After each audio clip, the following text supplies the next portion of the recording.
तो हेलो मेरे यारो, हेवनली मून के इस अमेजिंग एपिसोड में आप सभी लोगों का स्वागत है। तो जैसा कि हम सभी लोगों ने लास्ट एपिसोड में देखा था कि जो मिस मयोंग वॉल थी, जोसेंग वहाँ पर एक बोसांग किले के कमांडर के पास गई हुई थी कुछ वेपन्स की खरीद बिक्री करने के लिए। बट वहाँ पर उसके साथ एक बंदे ने बदतमीजी की थी, जिसे यहाँ पर योंग ने रोक दिया था और उसकी वजह से उनके बीच में थोड़ी सी झगड़ी बढ़ी। और उन लोगों में कहा सुनी होते हुए यह बात पहुंची कि चलो फाइट करते हुए इस चीज़ को सॉल्व करते हैं कि आखिरकार कौन किस पर इल्ज़ाम लगा रहा है, क्योंकि ताकत ही सभी समस्याओं का जवाब होता है। और हम देखते हैं कि यहाँ पर उन लोगों के बीच में आपस में फाइटिंग चल रही होती है, जहाँ पर वह बंदा बीच में फाइट करते करते योंग को भड़काने के लिए कह देता है कि यह सब कुछ मेरा किया धरा हुआ प्लान था, मेरे ही बंदों ने मेरे ही कहने पर जाकर तुम्हारी उस लीडर के साथ बदतमीजी की थी। और हम देखते हैं सब बात सुनने के बाद योंग वांग पूरा तरह से गुस्सा हो चुका था और उसे गर्दन से पकड़कर वहीं अरीना पे दे मारता है और गुस्से में चिल्लाते हुए कहता है कि यू बास्टर्ड्स, आखिरकार तुम्हारी हिम्मत कैसे हुई हमारे साथ इस तरीके से खिलवाड़ करने की, आखिरकार तुम लोगों ने हमें समझ क्या रखा है। और वह दे दनादन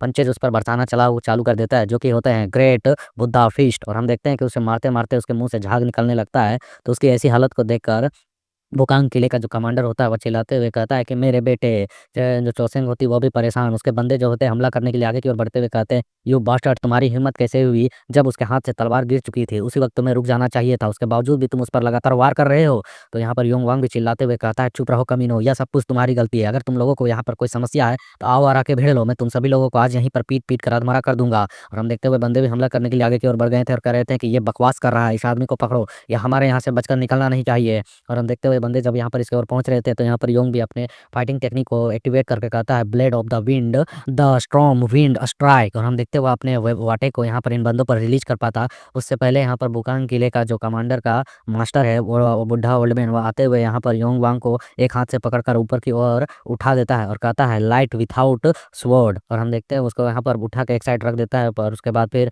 वहाँ पर उसे ओल्ड मैन को एंट्री लेते हुए देख वहाँ के बंदे कहने लगते हैं कि मास्टर मेयोज, आखिरकार ये यहाँ पर बीच में क्यों कर रहे हैं मास्टर मेयोज। और हम देखते हुए यहाँ पर अपने बुढ़ा जो होता है, बुढ़ा है तो आंखें इसके थोड़ी सी झुकी हुई हैं, तो वह जो आंखें बंद करके ही कह रहा होता है कि आप ब्लेड ऑफ द विंड का इस्तेमाल कर रहे हैं, या मौजूदा टेक्निक अभी फिलहाल किसी भी यहाँ पर जो ग्रुप्स हैं फैक्शन है उनमें यह मौजूद नहीं है। आखिरकार तुमने बच्चे यह टेक्निक सीखी कहाँ से है, क्या तुम मुझे बता सकते हो।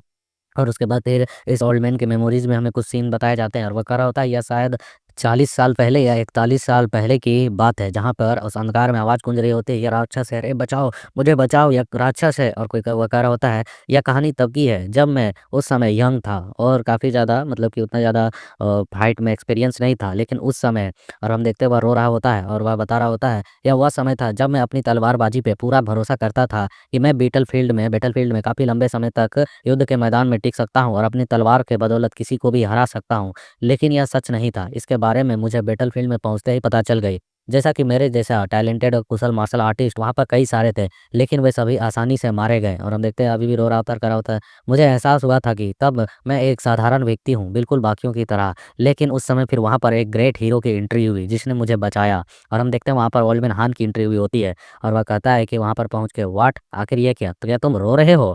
और वह यहाँ पर बता रहा होता है, मैं पहली बार था कि किसी ऐसे व्यक्ति को देखा जो एक ट्रू मास्टर था, उसके बॉडी की किवाई एनर्जी का ज्ञान बहुत ही एक्सट्रीम लेवल पर मौजूद था। और हम उस बैटलफील्ड का सीन देखते हैं जहाँ ओल्डमैन हान की एंट्री होने के साथ चारों ओर केवल खून के खून पड़े हुए थे और धब्बे पड़े हुए थे। और उस बैटलफील्ड के बीच में ओल्डमैन हान खड़ा था और वह ओल्डमैन मतलब कि वह बुढ़ा जो है वहाँ उसके सामने बैठकर रो रहा था। और हमारा हान कह रहा था, ओए बच्चे, अगर तुम यहाँ पर बड़े होकर भी इस तरीके से रोओगे तो बाकी लोग तुम्हारे बारे में क्या कहेंगे, तुम्हारी अपनी इज्जत का आखिरकार क्या होगा।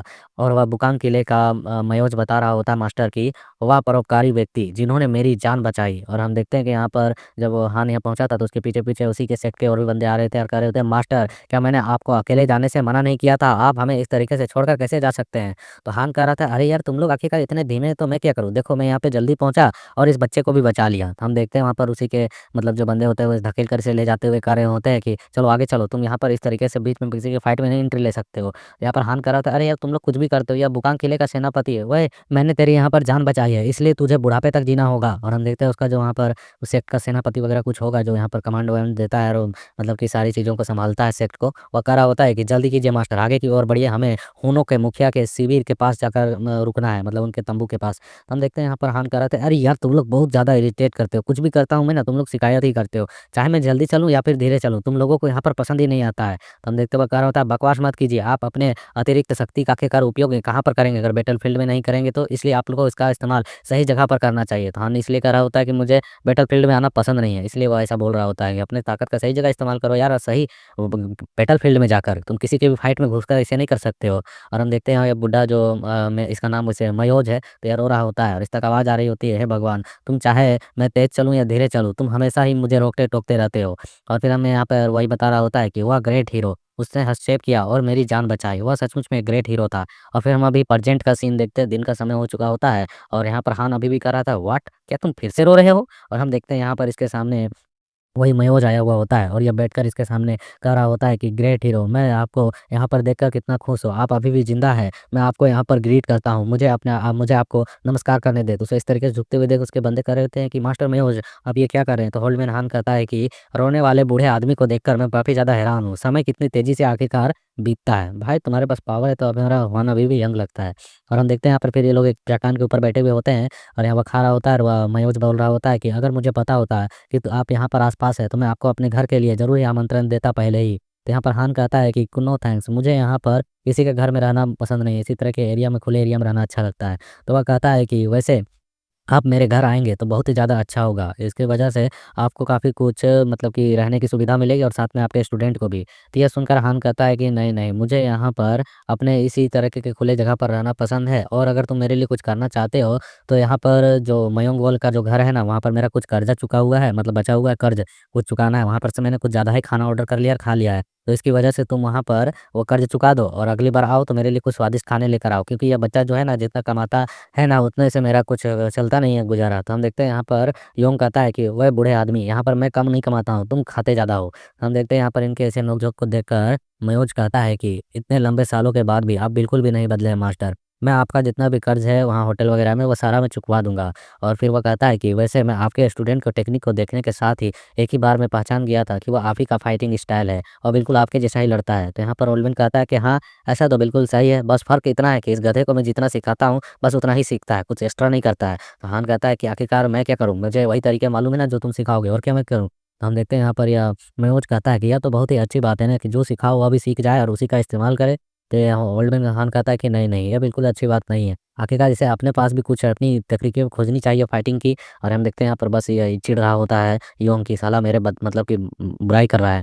और हम देखते हैं फिर ये बुड्ढा अपनी दाढ़ी चलाते हुए कह रहा होता है, अच्छा, अच्छा, ऐसी बात है तो फिर ठीक है। तो वर्तमान में आप यहाँ पर इन सभी के कैप्टन बने हुए होंगे ना? आप ही यहाँ पर इन सभी लोगों को सँभाल रहे हैं, चला रहे हैं, और आपने जो पहले अपना जो सेक्टर चलाया था, उसका क्या हुआ? वहाँ पर आप इसे छोड़ के क्यों आ गए? तो यहाँ पर हम देखते हैं अपना मुँह बनाते हुए कहता है, अरे यार, ये सब कुछ पारिवारिक झगड़े हैं, इसलिए इसमें तुम दखल मत दो। मैं वहाँ पर पहले जो सेट चलाया करता था, वह मैंने इसलिए छोड़ दिया क्योंकि मेरी वहाँ पर कुछ स्थिति खराब हो गई थी और वहाँ पर मैं मास्टर के तौर पर वहाँ पर जो महत्वाकांक्षी बहुत ज़्यादा नहीं था, एम्बिशियस नहीं था कि इस एरिया को कैप्चर करूँ, उस एरिया को कैप्चर करूँ, पावर रहने के बावजूद, जबकि मेरे स्टूडेंट थे, वो ये सब कुछ करना चाहते थे, जिसकी वजह से मैंने उन्हें वो करने से मना किया, तो उन्होंने मुझे ही कैप्चर कर लिया था। तो हम देखते हैं ये सारी कहानी सुनने के बाद ये कहता है, अच्छा ऐसी बात है, सचमुच में आप तो बहुत ही ज़्यादा यहाँ पर बहुत कुछ बर्दाश्त किए होंगे, आपके साथ विश्वासघात हुआ, आपका जो विश्वासी स्टूडेंट था उसने ही आपको धोखा दिया और कैद करके रख लिया।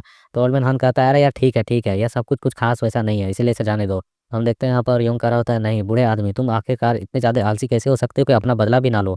फिर हम देखते हैं यहाँ पे थोड़ी देर बीतता है, उसके बाद फिर यह जो बुड्ढा होता है वहाँ से उतर चुका था चट्टान से और इसे ग्रीट करते हुए कहता है कि, "ग्रेट हीरो, अब मैं आपसे बाद में मिलूँगा, अक्सर आपसे मिलने आते रहूँगा।" तो यह सुन हान कहता है, "हाँ, हाँ, ज़रूर आना और आते वक़्त यह चीज़ ज़रूर ध्यान रखना कि जो कर्ज़ है मेरा उसे चुकवा देना होटल में पैसा-वैसा दे के, और साथ में जब भी मुलाकात करने आओ तो कुछ अच्छे-अच्छे खाने लेकर ज़रूर आना।" तो वे लोग कहते हैं, "हाँ, हाँ।" और फिर हम लोग देखते हैं सफ़र करते हुए वापस से यहाँ पर घर की ओर जा रहे होते हैं। तो रास्ते के दौरान जो ओल्ड मैन मयोज होते हैं वो कहते हैं कि कमांडर, तो सुनकर वो कहता है, जी हाँ मयोज मास्टर, बताइए क्या बात है। तो वो कहता है कि मुझे लगता है कि आपको जो मटेरियल्स चाहिए, वेपन्स चाहिए, उसे मयोंग वॉल व्यापारी गिल्ड को सौंप देना चाहिए। यह सुन यहाँ पे कमांडर कहता है कि नहीं, हमें इस तरह से जल्दबाजी में फैसला नहीं लेना चाहिए। तो फिर मयोज कहता है कि अगर तुम यहाँ पर देखो तो इसे इसका जो बजट है वो उतना भी ज़्यादा हायर नहीं है, और इसके अलावे यह तो सिर्फ एक छोटी सी जगह मांग रही है सामानों को बेचने के लिए। तो यह सुन वो कहता है कि लेकिन निर्णय लेने से पहले हमें इसकी अधिक से अधिक जानकारियाँ जुटानी चाहिए। तो ओल्डमैन फिर से कहता है, क्या तुम यहाँ पर इसलिए परेशानी पैदा कर रहे हो क्योंकि इसके बंदों के द्वारा तुम्हारे बेटे की जो अपमान की गई है उसकी वजह से? तो हम देखते हैं मयंक वल भी थोड़ी हैरान हो रही थी, परेशान हो रही थी, तो इस तक आवाज़ आ रही थी, नहीं नहीं मास्टर, ऐसी बात नहीं है। तो यह बूढ़ा आदमी फिर से बताता है कि सच यह है कि आपके बेटे ने पहले पहले लीडर मयूंग वॉल के साथ छेड़खानी करने की कोशिश की है। और वह बता रहा होता है उस सीन को जहाँ पर इस के बेटे ने योंग को बताया था कि हमने जानबूझकर किया। तो यहाँ ओल्डमैन वही चीज़ों को दोहराते हुए बताता है कि मैंने उनके फाइट करने के दौरान यह कहते हुए सारी बातें सुन ली थी कि आपके बेटे ने यह सब कुछ जानबूझकर किया था। बस बात इतनी सी है कि तुम्हें मालूम होना चाहिए कि इस ओल्ड मैन की सुनने की जो क्षमता है वह इनक्रेडिबल है। आपको इसके बारे में पहले से पता है ना? ये सुनकर यहाँ पर वो कमांडर भी हैरान हो चुका होता है कि क्या इन्होंने यह सब कुछ अपने कानों से सुना? और वह बताता है कि मयूंग वॉल इस बूढ़े आदमी की घटिया स्टूडेंटों की वजह से परेशान हुई है। इसके लिए मैं माफ़ी माँगना चाहता हूँ। तो हम देखते हैं वह पूरी तरह से ग्रीट करते हुए कह रहा होता है कि और कमांडर ने शायद यहाँ पर थोड़ा-सा कठोर होने की कोशिश की क्योंकि यहाँ पर उसके बेटे पर यह सवाल आ रहा था और इसने यहाँ पर बिना जाँच पड़ताल किए इस तरीके के काम किए। इसके लिए मैं इसकी ओर से माफ़ी माँगता हूँ। कृपया इसे माफ़ कर दीजिए। तो हम देखते हैं अपने मास्टर को इस तरीके से माफ़ी माँगते हुए देखिए अभी बुड्ढा शर्मिंदा होता है और फिर यह भी माफ़ी माँगते हुए कमांडर कहता है कि लगता है मैंने कुछ ऐसा कर दिया है जिसे मुझे नहीं करना चाहिए था। मुझे इसकी जाँच करनी चाहिए था। मैं अपने बेटी की तरफ से सख्ती से माफ़ी माँगता हूँ और साथ में उसे ज़रूर ही सबक सिखाऊँगा। इसका मैं वादा करता हूँ। उसे मैं एक सही अनुशासन की ओर ज़रूर ही ले जाऊँगा। कृपया अपने मन में किसी भी प्रकार का द्वेष ना रखें। तो ये सुन मयूंग वॉल भी उसे भी यहाँ पर मतलब कि थोड़ी-सी खामोशी में होती है। अपने ख़्यालों में खो जाती है कि आखिरकार यहाँ पे हो क्या रहा है। 2 ग्रेट लीडर्स मेरे सामने झुककर माफ़ी माँग रहे हैं और वह ऐसा करते हुए देख उन पर विश्वास नहीं कर पा रही होती है। तो हम देखते हैं यहाँ पर वह बूढ़ा भी कहता है फिर से, "वही लीडर क्या हुआ? जवाब तो दीजिए, माफ़ किया कि नहीं?" तो ये सुन वो कहती है, "हाँ, हाँ, मुझे मुझे इसकी कोई दिक्कत नहीं है। मैं यहाँ पर बस यही रिक्वेस्ट करती हूँ कि हम एक साथ मिलकर अच्छे से काम करें।" और मयूंग वॉल भी उन्हें मतलब ग्रीट कर रही होती है और अपने मन में कह रही होती है और राइटर भी हमें बताता है कि मयूंग वॉल है, जो वह जीवन भर अपमान की और अजीब सी स्थितियों में रही है और पली-बड़ी है। इसके बाद उसने यहाँ तक पहुँचने के लिए काफ़ी कुछ किया है और आज जब उसके सामने खुद मयोज और सैन्य विभाग के कमांडर यहाँ पर बहुत ही दिल से माफ़ी माँग रहे हैं, तो उसे विश्वास नहीं हो रहा है। उसने यहाँ इस पोज़ीशन तक आने के लिए ना जाने किन-किन लम्बटों की चापलूसी की और कितने खतरनाक काम किए। साथ में अपनी बल का भी इस्तेमाल किया, जहाँ पर उसने उस अधेड़ भेड़िया वाले बंदे को भी मार डाला। और वह यहाँ पर हम देखते हैं कि ये लोग तो अभी भी ग्रीड कर रहे होते हैं बट मयंक और राइटर बता रहे होते हैं कि पहली बार उसे इस तरीके का सम्मान मिल रहा है और इस तरीके का अभिमान में डूबे हुए जो कुलीन फैमिली होते हैं, रॉयल फैमिली होते हैं, वह इस तरीके से इसके सामने माफ़ी माँगेंगे। इसने इसका अंदाज़ा कभी नहीं लिया था क्योंकि यह एक तुच्छ वेश्या है, जो कि बहुत ही ज़्यादा निचली दर्जे पर इस समाज में गिनी जाती है और उस समय जैसे व्यक्ति को आज पहली बार एक व्यापारी गिल्ड के लीडर के तौर पर सम्मान दिया जा रहा है। और हम देखते हैं ये सब कुछ यहाँ पर योंग भी दे रखा होता है। फिर हमारा सीन शिफ्ट हो जाता है, हम लेडी वॉरियर को देखते हैं जो फाइट कर रही होती है और वो कह रही होती है, तुम तो बहुत ही ज़्यादा खुशनसीब हो। आखिरकार किसने सोचा था कि जो मयोज है वह हमारे ग्रेट हीरो को जानते होंगे। हम देखते हुए यहाँ पर योंग के साथ फाइटिंग प्रैक्टिस कर रही होती है और बातें कर रही होती है। तो योंग भी उसके साथ फाइट करते हुए कह रहा होता है कि हाँ, मैंने दोबारा यहाँ पर दखल दे दी थी और उसे मुसीबत में डाल दिया था। तो हम देखते हुए फिर शॉर्ट स्लेस चलाते हुए कहती है कि ऐसा बिल्कुल नहीं है, तुमने वहाँ पर सही किया। आखिरकार जो बुरा करेगा उसके साथ तो बुरा करना ही चाहिए। और मैं ओल्ड मैन को देखते जो उबासी लेते हुए साला कहाँ खुजलाते रहता है। और फिर हम देखते हैं इधर जो लेडी वॉरियर होती है वह योंग के पीछे से अटैक करते हुए आ रही होती है और उसके किक अटैक से बचते हुए कहती है कि उनके जैसे व्यक्ति अगर वहाँ पर मैं भी होता तो उसके खिलाफ ज़रूर ही लड़ती। आखिरकार जो यहाँ पर गलत भावनाएं रखते हैं उनको सबक सिखाना ज़रूरी है। तो योंग कहता है वो सब कुछ तो ठीक है, लेकिन आखिरकार वह हाई रॉयल्टी लेवल पर रहने वाले बंदे बूढ़े आदमी के सामने मतलब हान के सामने क्यों गिड़गिड़ा रहे थे इस तरीके से। तो वह लड़ते हुए इस पर मतलब कि एक स्वॉर्ड अटैक इसके थोबड़े पर मारते हुए कहती है ऐसा तो इसलिए एक ज़ाहिर सी बात है, वह ग्रेट 5 हीरो किंग्स में से एक हैं। तो हम देखते हैं यहाँ पर यूँ अपने हाथ को फैलाया था तो उसी से उसके गर्दन को दबोचते हुए अपने सामने ले आता है, उसे टैकल करने के लिए। और वो कहता है कि मुझे आखिरकार ये कैसे पता चलेगा कि वह कितना बड़ा सम्मानित व्यक्ति है। मेरे जैसे बंदे को जो कि युद्ध क्षेत्र में हमेशा रहते हैं खोए हुए और उसके जैसे वॉरियर्स यहाँ हीरोज़ रोज़ पैदा होते रहते हैं। कई लोगों को कई सारी किताबें और नाम और शोहरत दी जाती है। तो आखिरकार मैं उनके बारे में कैसे जानूँगा? वो भी इतनी सी नॉर्मल सी बात है कि जो बंदा अगले दिन मरने वाला हो, जिसका कुछ अता-पता ना हो, वो इतने सारे लोगों का नाम याद रखे कि कौन-कौन गया है। और हम देखते हैं इसने यहाँ पे जो इसे घिसा होता है अपनी ओर से, जिसकी वजह से लेडी वॉरियर थोड़ी-सी शर्माने लगती है कि इस बंदे ने अपने सामने सटा लिया हमें। और यहाँ पर यूँ अभी भी कह रहा होता है इतने सारे नामों को याद रखना सरदर्द है। तो हम देखते हैं लेडी वॉरियर कहती है कि वाटर स्ट्रीम अटैक, और हम देखते हैं वह एक वाटर अटैक के साथ यहाँ पर अपने वाटर टेक्निक के साथ यहाँ पर सीधे यूँ को हवा में उछाल दी होती है। और यहाँ पर ओल्ड मैन देख रहा था फाइटिंग तो अच्छी खासी चल रही है। और फिर हमारा सीन शिफ्ट हो जाता है और हम यहाँ पर कैप्टन को देखते हैं जो एक लेटर को लिख रहे होते हैं। तभी इसके कमरे में यहाँ पर माजांग की एंट्री होती है जो आते हुए कहता है कि कैप्टन क्वान, आखिरकार तुम क्या कर रहे हो? क्या तुम मेरे साथ एस्कॉर्ट यूनिट को देखने के लिए चलोगे? वो लोग ट्रेनिंग कर रहे हैं। तो कैप्टन कहता है हाँ भाई चलता हूँ ना अभी। और हम देखते हो बाहर की ओर जा रहे होते हैं। तो यहाँ पर फिर से माजांग कहता है भाई तुम्हें क्या लिखना पढ़ना भी आता है? तो कैप्टन कहता है हाँ, देर सवेर मैंने यह सब कुछ लोगों को लिखते हुए देख देख कर सीख लिया। और कहता है क्या तुमने देख देख कर सीख लिया? तुम तो कमाल के हो। क्या तुम श्योर हो ना तुम किसी भी तरीके से नोबल फैमिली से बिलोंग नहीं करते हो? तो यहाँ कैप्टन कहता है, अरे यार बिल्कुल भी नहीं, मैं कहाँ से बिलोंग करने लगा नोबल फैमिली से। मैं तो एक बस वॉरियर हूँ जो कि यहाँ पर फाइट के दौरान अपने जीविका को किसी तरीके से चलाता हूँ लड़ते हुए, और मैं यहाँ पर बस इस सब कुछ चीज़ों को इसलिए सीखा हूँ ताकि मैं और भी ज़्यादा हायर अप पदों को प्राप्त कर सकूँ। लिखना पढ़ना आता है तो तुम और हायर लेवल पर पहुँच सकते हो। और वह कहता है कि मैं तो कहूँगा कि माजंग तुम भी कुछ बुनियादी अक्षरों को याद कर लो लिखने पढ़ने के लिए। तो माजंग कहता है, नहीं भाई, तुम्हारा धन्यवाद ये कहने के लिए, लेकिन मुझे पढ़ने लिखने में कोई इंटरेस्ट नहीं है और ना ही मुझे कोई हाई अथॉरिटी वाली पोजीशन चाहिए। मैं बिना लिखे पढ़े भी अपना जीवन बिता सकता हूँ। और इसकी उम्र यहाँ पर 16 साल वापस से राइटर के द्वारा बताई जाती है। बाकी अभी छोटा है तो अभी पढ़ेगा लिखेगा नहीं, चलेगा या फिर पता नहीं अपना जीवन कैसे बिताएगा। और हम लोग देखते हैं ये लोग यहाँ पर रास्ते से गुजर रहे हैं तो मयूंग कुछ सामानों को देख रही होती है। फिर भी वहाँ पर वो बंदे अपने ही बातें कर रहे होते हैं कि भाई तुम कहो तो लेटर में पहुँचवा दूँ। तो कमांडर जो कैप्टन जो होता है वो कहता है, नहीं नहीं, मैंने पहले एक मैसेंजर को बुलाया हुआ है। और यहाँ पर देखते हैं मयंक सामानों को देखते हुए कह रही होती है कि यहाँ कवच बनाने के लिए और भी अधिक लोगों की आवश्यकता पड़ेगी, है ना? तुम लोगों को इकट्ठा करो और भी भर्ती करो। तो ये सुनकर मांझी जो होता है वह कहता है कि हाँ हाँ क्यों नहीं, मैं समझ गया लेडी मयंक। और यह मयंक कही जा रही होती है और यह नोट किया जा रहा होता है। और वह कह रही होती है कि कुछ दिनों में जो बुकांग किले का कमांडर है वह यहाँ पर अपने सामानों को देखने के लिए आने वाला है। और वह बताती है कि साथ में यहाँ पर हमें सभी वस्तुओं को तब तक तैयार रख लेना होगा और यहाँ पर पहुँचवा लेना होगा। इसलिए जो माउंटेन विलेज के जो लकड़हार मतलब लोहार थे उन्हें जाकर ये संदेश भिजवा दो कि उनका सामान तैयार हो गया या नहीं, या फिर और कितना समय लगने वाला है। तो वह कहता है ठीक है। और वह कुछ सामानों को देखते हुए कहती है, वैसे हमें इन सामानों को ले जाने के लिए कुछ जानवरों की भी आवश्यकता होगी, उनको वो पैसे दे दिए गए हैं ना, और यहाँ पर एस्कॉर्ट करने के लिए हमें कुछ और लोगों की आवश्यकता होगी। इसलिए तब तक के लिए हमें एक सुरक्षा बल के तौर पर गागा मर्चेंट गिल्ड से भी मदद मांगनी होगी, उनसे भी काम लेना होगा। तो वह कहता है समझ गया, मैं आज जाकर इन सभी जानकारियों को उन्हें दे दूंगा। फिर मयंक कहती है कि हाँ, हम लोग यहाँ पर काफ़ी ज़्यादा बिजी हो गए हैं ना। मंजी भी कहता है हाँ सचमुच में। उसके बाद हमें उन सामानों को दिखाया जाता है, कुछ दिन बाद का सीन होता है जहाँ पर तीर भाले और कई सारे वेपन्स कवच वगैरह बोरी-वोरी में बाँध कर सभी बगियों में लाद दिए गए होते हैं। और हम देखते हैं यहाँ पर कमांडर को जो आए होते हैं सभी चीज़ों को देखने के लिए। और वह कह रहे होते हैं, सचमुच में मैंने यहाँ पर आप लोगों को काफ़ी कम आँक लिया था, आपके मर्चेंट गिल्ड को। मैंने नहीं सोचा था कि इतने कम समय में आप लोग के पास इतनी क्षमता होगी कि आप इतने सारे सामानों को तैयार कर सकें।